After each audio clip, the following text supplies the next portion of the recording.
ನೇತ್ರಾವತಿ ಸ್ನಾನಘಟ್ಟದ ಬಳಿ ಶವ ಹೂತಿಟ್ಟಿರುವ ಆರೋಪದ ಪ್ರಕರಣಕ್ಕೆ ಸಂಬಂಧಪಟ್ಟಂತೆ ಗುರುತು ಮಾಡಿದ್ದಂಥ 8ನೇ ಪಾಯಿಂಟ್ನಲ್ಲಿ ಶೋಧ ಕಾರ್ಯಾಚರಣೆ ಮುಂದುವರಿತಾ ಇದೆ. ಹಸಿರು ಪರದೆಯನ್ನು ಸುತ್ತಲೂ ಕಟ್ಟಿ ಶೋಧವನ್ನು ಆರಂಭ ಮಾಡಿದೆ ಎಸ್ಐಟಿ ತಂಡ.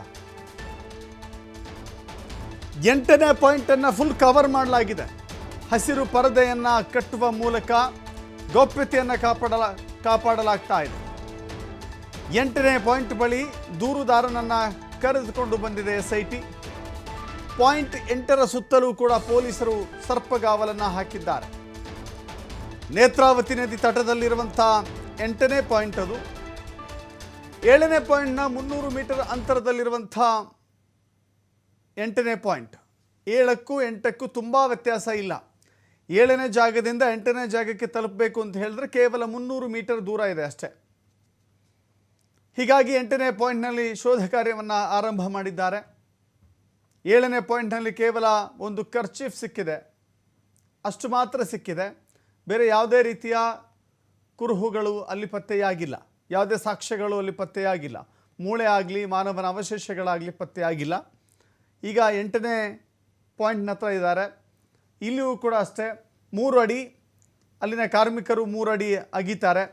ಆ 3 ಅಡಿಯ ನಂತರದಲ್ಲಿ ಮಿನಿ JCB ಇದೆಯಲ್ಲ, ಹಿಟಾಚಿ, ಅದನ್ನು ಬಳಸಿಕೊಂಡು ಅಗೆಯುವಂಥ ಕಾರ್ಯ ಮಾಡ್ತಾರೆ. 6ನೇ ಪಾಯಿಂಟ್ನಲ್ಲಿ ಮಾತ್ರ ಮನುಷ್ಯನ ಅವಶೇಷಗಳು ಸಿಕ್ಕಿತ್ತು, 12 ಮೂಳೆಗಳು ಸಿಕ್ಕಿತ್ತು.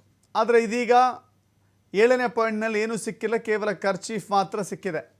ಅದಾದ ನಂತರದಲ್ಲಿ ಈಗ 8ನೇ ಪಾಯಿಂಟನ್ನು ಈ ರೀತಿ ಕವರ್ ಮಾಡಿಕೊಂಡು ಎಲ್ಲೆಲ್ಲಿ ಅಗೆಯುವಂಥ ಕಾರ್ಯ ನಡೆಯುತ್ತೋ ಅದನ್ನು ಸುತ್ತಲೂ ಕೂಡ ಕವರ್ ಮಾಡಿ ಆ ಅಗೆಯುವ ಕಾರ್ಯ ಎಲ್ಲಿಯೂ ಕಾಣದಂತೆ, ಯಾರಿಗೂ ಕಾಣಸಿಗದಂತೆ, ಮಾಧ್ಯಮಗಳ ಕ್ಯಾಮ್ರಾಗಳು ಕೂಡ ಸೆರೆ ಹಿಡಿಯದಂತೆ ಗೌಪ್ಯತೆಯನ್ನು ಕಾಪಾಡಲಾಗ್ತಾ ಇದೆ.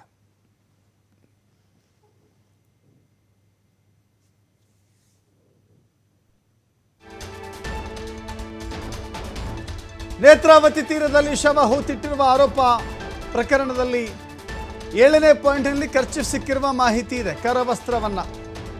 ಕರವಸ್ತ್ರವನ್ನು SIT ಅಧಿಕಾರಿಗಳು ಸಂಗ್ರಹಿಸಿಟ್ಟುಕೊಂಡಿದ್ದಾರೆ. FSLಗೆ ಅಧಿಕಾರಿಗೆ ಕರ್ಚೀಫ್ ಹಸ್ತಾಂತರಿಸಿದೆ SIT.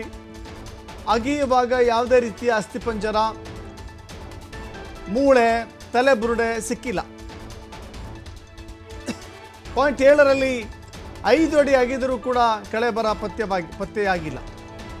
ಇದು ಇವತ್ತು ನಡೀತಾ ಇರುವಂಥ ಶೋಧ ಕಾರ್ಯಾಚರಣೆಯ ಅಪ್ಡೇಟ್ಸ್. ಬೆಳಗ್ಗೆಯಿಂದಲೂ ಕೂಡ ಶೋಧ ಕಾರ್ಯಾಚರಣೆಯನ್ನು ಮುಂದುವರಿಸಲಾಗ್ತಾ ಇದೆ. SIT ತಂಡ, FSL ಅಧಿಕಾರಿಗಳು, ಕಂದಾಯ ಅಧಿಕಾರಿಗಳು ಕೂಡ ಸ್ಥಳದಲ್ಲಿದ್ದಾರೆ. ಜೊತೆಗೆ ಕಾರ್ಮಿಕರು, ಹಿಟಾಚಿ, ಆ ದೂರುದಾರನನ್ನು ಕರೆದುಕೊಂಡು ಹೋಗಿ 8ನೇ ಸ್ಥಳದಲ್ಲಿದ್ದಾರೆ. ಅಗೆಯುವಂಥ ಕಾರ್ಯ ನಡೀತಾ ಇದೆ. ಇನ್ನು 6, ಈ 8ನೇದು ಸೇರಿಸಿದರೆ ಇನ್ನು 6 ಸಮಾಧಿಗಳಿದ್ದಾವೆ. ಆ 6 ಸಮಾಧಿಗಳನ್ನು ಅಗೆಯುವಂಥ ಕಾರ್ಯ ಆಗುತ್ತೆ. ಸಿಗುತ್ತೋ ಸಿಗಲ್ಲೋ, ಆದರೆ ಇದನ್ನು ಲೈಟಾಗಂತೂ SIT ತೆಗೆದುಕೊಳ್ಳಲಿಕ್ಕೆ ಸಾಧ್ಯವೇ ಇಲ್ಲ. ಯಾಕೆಂದರೆ 6ನೇ ಜಾಗದಲ್ಲಿ ಮೂಳೆಗಳು ಸಿಕ್ಕಿದ್ದಾವೆ. 7ನೇದ್ರಲ್ಲಿ ಸಿಕ್ಕಿಲ್ಲ, 8ನೇದ್ರಲ್ಲಿ ಸಿಕ್ಕಿಲ್ಲ ಅಂತ ಹೇಳಿದ್ರು ಕೂಡ ಸಿಗುತ್ತೋ ಇಲ್ವೋ ಗೊತ್ತಿಲ್ಲ. ಆದರೆ ಸಿಗದಿದ್ದರೂ ಕೂಡ ಈ ಪ್ರಕರಣವನ್ನು ಲೈಟಾಗಿ ತೆಗೆದುಕೊಳ್ಳಲಿಕ್ಕೆ ಸಾಧ್ಯವೇ ಇಲ್ಲ.